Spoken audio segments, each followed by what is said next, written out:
My phone vibrated at 11:43 p.m. One message. From her. I'll do anything. 3 words. No context. No explanation. Just that. I stared at the screen while the glow of the kitchen light hummed above me. The house was quiet. Too quiet. The kind of quiet that presses against your ears.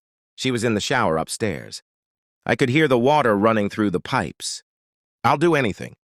I read it again and again. Then I noticed the contact name above the message. Not mine. Mark, regional manager.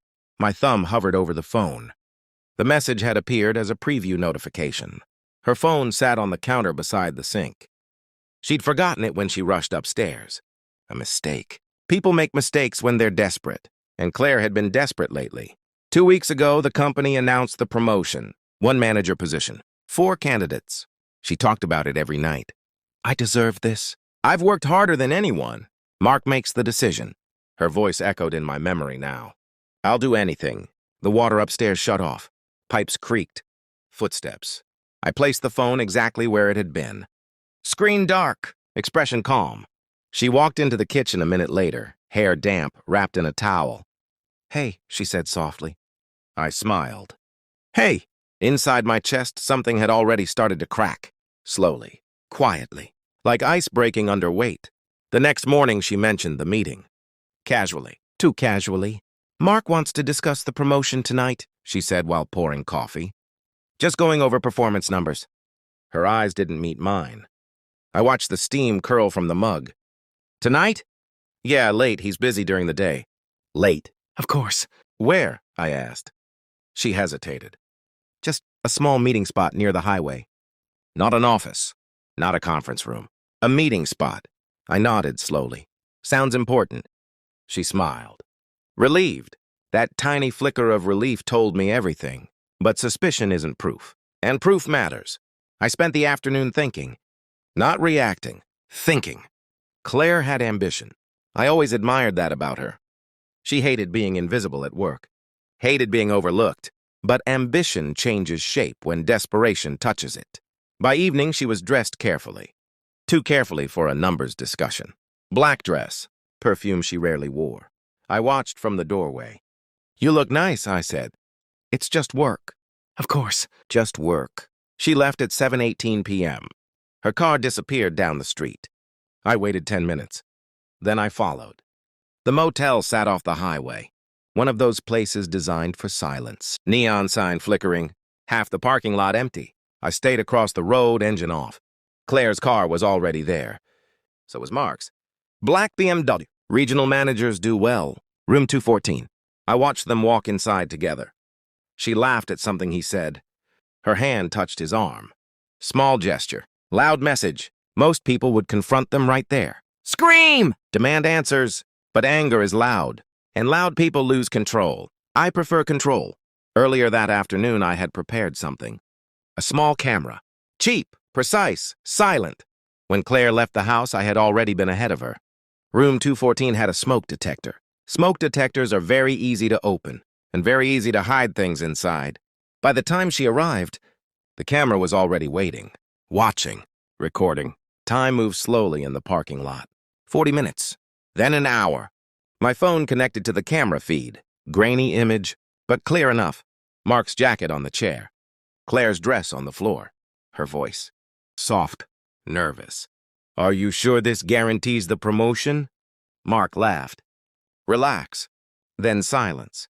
The kind of silence that tells you everything without saying a word. I watched for 5 minutes, then turned the feed off.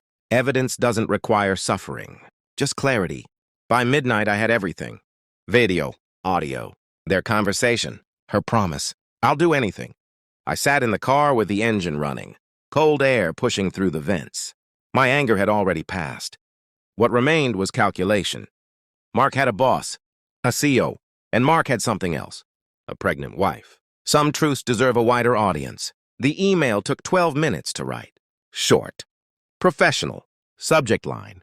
Internal conduct concern. Attachment, the video. Recipients. CEO, HR director, and one more, Emily Carter, Mark's wife. The internet is very good at revealing personal email addresses if you know where to look. I pressed send at 12:17 a.m. No message, no explanation. Just the truth. The next morning, Claire woke up humming. She looked lighter, relieved. Meeting went well? I asked. She smiled. I think I nailed it. Of course. She kissed my cheek. Left for work. At 9:43 a.m., my phone buzzed. Unknown number, I answered. A woman's voice, broken, shaking. Did you send me that video? Emily, Mark's wife. I watched sunlight move across the living room floor. Yes. Silence.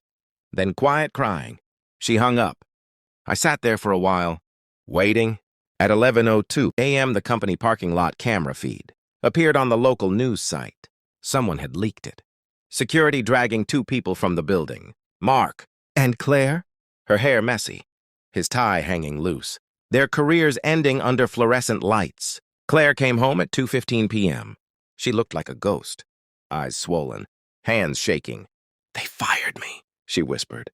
I sat at the kitchen table, calm. She paced the room. Someone sent a video to the CEO, to HR, to... She stopped speaking. Understanding crawled slowly across her face. Her eyes lifted to me. You knew. Not a question. A realization. I folded my hands. Yes. Her voice cracked. How long? Since the message. I'll do anything, I said quietly. Her knees weakened. She gripped the chair. You recorded us? Yes. Tears spilled down her face. Why would you do this? The question surprised me. I studied her carefully. Because the truth deserves witnesses. She shook her head violently. You destroyed my career. No, I said softly. You traded it. The room fell silent. That was the moment she understood. Not anger, not cruelty, just consequence. She packed a bag that evening. Didn't say much. What words are left after the truth? None that matter. At the door, she paused. I loved you, she whispered, past tense. Interesting choice. I didn't answer. Outside, the sky was turning orange. Her car started, drove away slowly. The house felt larger afterward, quieter, cleaner. Some people think revenge is about rage. It isn't. Rage burns fast. Precision lasts longer. Claire wanted the manager job. Mark wanted power. They both believed no one was watching. They were wrong. I turned off the kitchen light and stood in the silence for a moment. Then I smiled slightly. Because the most satisfying victories don't require shouting, only patience, and a camera